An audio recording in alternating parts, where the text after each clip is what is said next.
on fait un audit général, un état des lieux, et à partir de ça, après, on se fixe nos priorités, toujours dans le même esprit, dans l'esprit des axes prioritaires de notre programme, hein, la qualité de vie, le lien, redonner la parole aux habitants, avoir une dépense publique saine, mais on met des priorités et donc ce seront notamment le commerce et l'emploi. On a une décision qu'on prendra immédiatement. Ça semble peut-être petit, mais c'est de réinstaller un distributeur automatique de billets. Ça semble presque trivial, mais beaucoup de gens nous ont dit que la disparition fin avril de ce distributeur automatique de billets va être un manque à gagner très important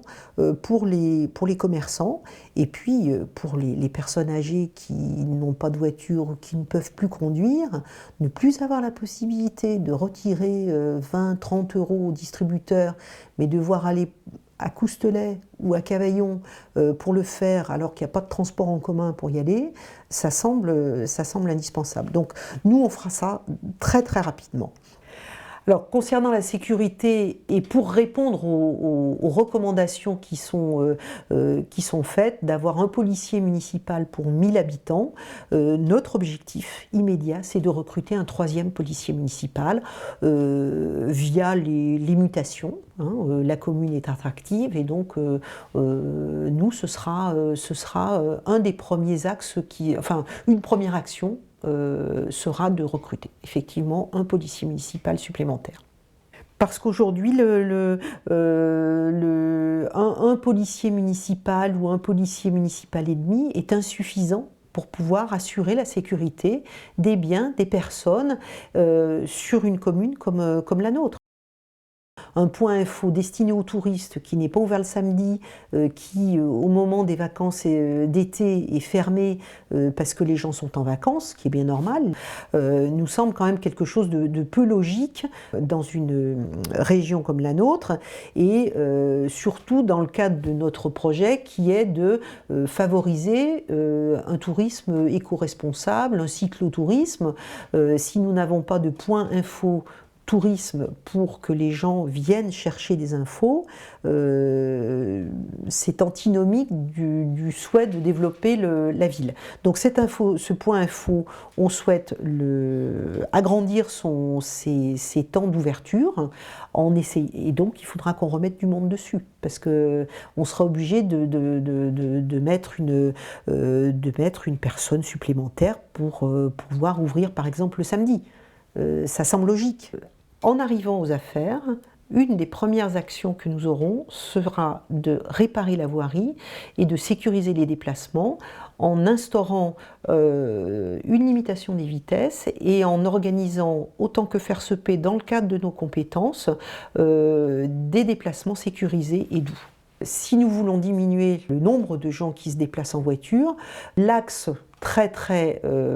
fréquent, c'est l'axe Coustelet, Robion, Cavaillon. Il y a des gens qui vont travailler tous les jours. Et bien ma foi, on organise le covoiturage avec un système qui reste à définir, mais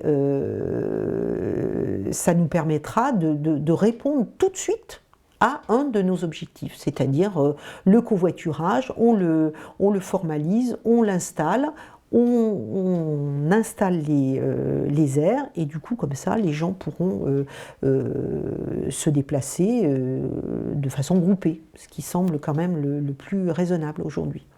Nous souhaitons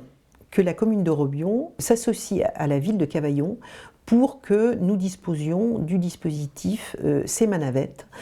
pour que les Robionnais puissent se rendre à Cavaillon de façon simple, avec un système qui soit régulier, pour aller faire toutes les démarches qu'ils ont à faire. Ça, c'est une première chose, c'est favoriser le transport collectif par rapport au transport individuel. Ensuite, favoriser les interconnexions cyclables avec la piste cyclable qui est départementale, pour que nous puissions aller en vélo, se déplacer en vélo dans Robion et aller jusqu'à la piste cyclable qui peut nous emmener jusqu'à Apt si on veut aller jusqu'à Apt. Et puis, Pour ce qui est de la sécurisation du transport des déplacements à pied, il est nécessaire de revoir la voirie, de faire en sorte qu'elle ne soit pas remplie de trous, de bosses, pour que les personnes âgées puissent se déplacer sans risquer de tomber, et donc y compris avec des déambulateurs ou des poussettes ou des fauteuils roulants, tout le monde puisse se déplacer dans Robion. Donc nous, favoriser le transport collectif,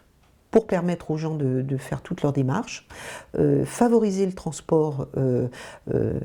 par voie cyclable et bien évidemment rendre possible les déplacements à pied